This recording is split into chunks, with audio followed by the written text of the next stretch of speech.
Hey, hello friends. We are going to talk about some of the passive income sources, ideas.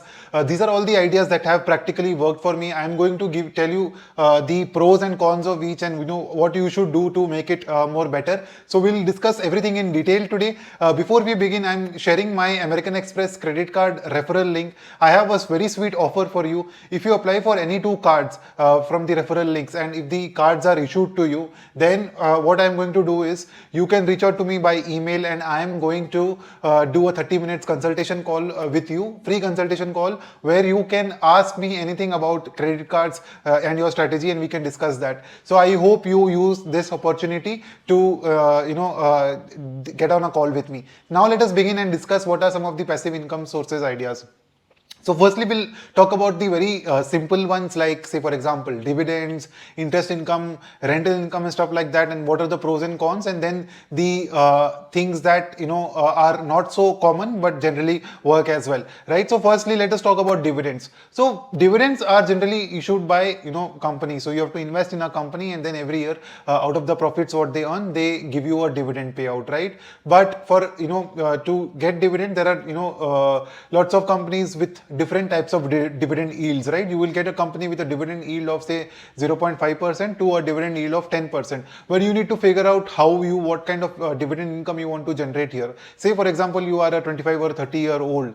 Does it make sense for you to invest in companies with very high dividend yields but no scope for growth at all? Ideally, what you should do is that if you are looking at creating a corpus that will throw out dividends every year and consistently grow dividends also, you should be ideally buying companies today with lower dividend yields, and then generally what happens is as their earnings grow, the dividend payout also grows, right? So you can use Screener to figure out such companies which have high ROE, high ROCs, and that have been consistently increasing their dividend payouts and also been compounding their top line and bottom lines. So that way you can build a portfolio of stocks and keep investing every month for this dividend yield to grow. On an average, you can always consider to have a dividend yield of 1.5% to 2% on your total portfolio. This one needs a lot of hard work, when you need to invest a lot of capital upfront to reap the benefits say 5, 10, 15, 20 years later. So this one is a great strategy, but you need to be patient, consistently putting money. Say for example, if you are putting in 25,000 rupees every month for the next 20 years, you will end up with somewhere around 2.3 crores in 20 years, and that 2.3 crores will start throwing out say 4 to 5 lakh rupees of dividends every year, right? So you need to be patient and invest consistently in this strategy. Next one is the interest income strategy. It's a very simple. You put money in a bond or in a fixed deposit and you get interest income paid out. Unlike the equity dividend income, there is no scope for capital appreciation here. So ideally, it may not make too much sense to focus on interest income, because one more reason is that on interest income is taxable, right? In your equity investments, the capital appreciation that happens is not taxed unless you sell the investments, right? But so you are getting two types of returns. One is capital appreciation and one is from dividends. Dividends are taxable and capped at 35%, right?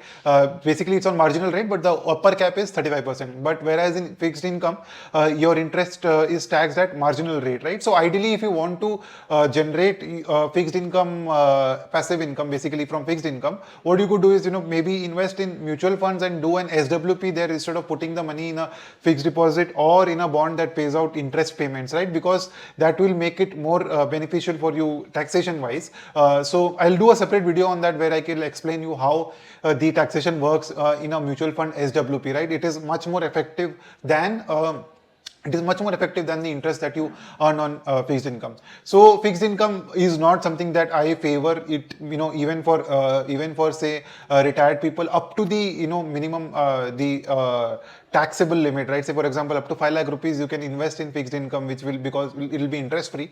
But over and above that, the moment you have to pay taxes on your fixed income interest at marginal rate, it makes no sense, right? Next is the rental income. Okay, so rental income, for that also you need to put in you need to put in capital upfront, right? You need to buy a real estate property, be it residential or commercial, and then that will start throwing out rental incomes to you. So rental income, again, it's a very good source of income, provided you happen to buy a property which is very good and your rental yields are high, right? So generally today, as of today, the rental yields on residential real estate is somewhere between 2 to 3%, and on commercial real estate is somewhere between 6 to 7%. So apart from these yields, you also need to factor in the cost of, for example, the cost of property tax, the cost of maintenance, and also the cost of your, stress of dealing with the tenants, right? So all those things need to be factored. Rental income is a great source of income, passive income, provided you are able to get the right property. Say, for example, if you already have a land, that your family has and you've been holding it for a long time, then maybe you could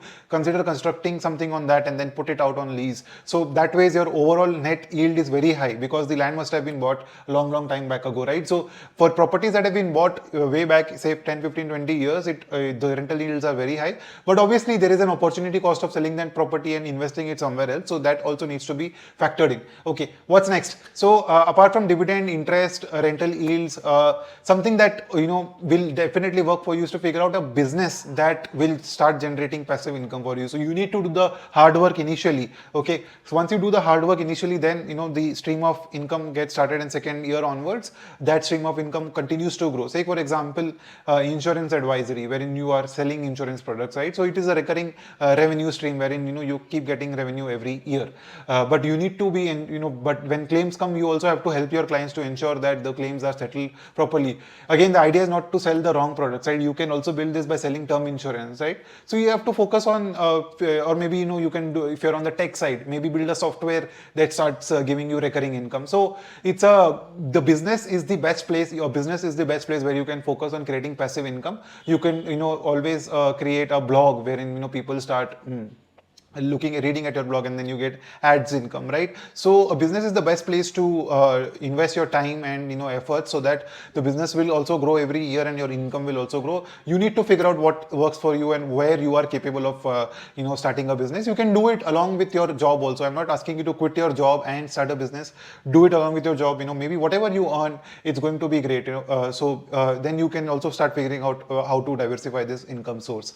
Next is affiliate income. Affiliate income, generally you can earn from Amazon and the likes. So Amazon, what happens is there is a program called affiliate program on Amazon. So you can sign up for that, and then you can start sharing the Amazon links with your fan following or your WhatsApp groups or people So what happens is Amazon will pay out a percentage of the sale. So for example, if I am sharing my affiliate link with you to buy a book, what happens then is, if you buy a book using my link, then Amazon will pay out a percentage of that sale to me. So this is, even though this may need some effort from you, if you have a blog or a YouTube channel, what you could do is you can start putting in Amazon links, and that way this will continue to consistently give you income as long as you are active socially, right? Next is YouTube channel, right? So very good news with all of you is that our YouTube channel is now accepted in the YouTube Partners program.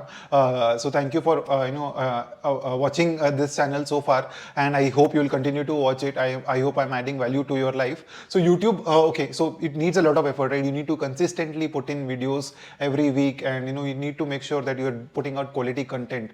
But over time, what happens is that the flywheel effect starts taking. Not only you start earning ad revenues, you will also start getting offers from from various brands to sponsor your videos, right?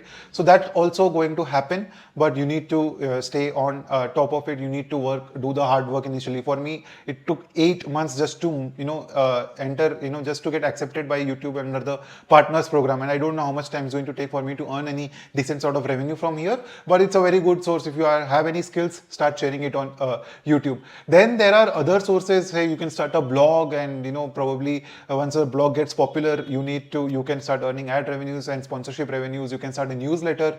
All these things require initial efforts from you, but once the efforts have been fructified, once you're seeing the fruits of those efforts, then whatever you've done in the past will also start earning revenues for you. That is the best thing about earning online, right? So these are some of the things that you can look at. One more thing is using American Express credit card referral links, right? So if you have American Express referral links, you can start sharing those. So why don't you use my referral links and get the credit cards for yourself and start sharing it with your friends and family members to earn more points and go on that luxurious holiday that you've always wanted to go. So I hope this video was very beneficial for you. If you have any questions, feel free to reach out to me. Do not forget to like, share, and subscribe, and comment with your questions. And I hope you will sign up for the cards, and we'll get on a call. I'm looking forward to speaking to you.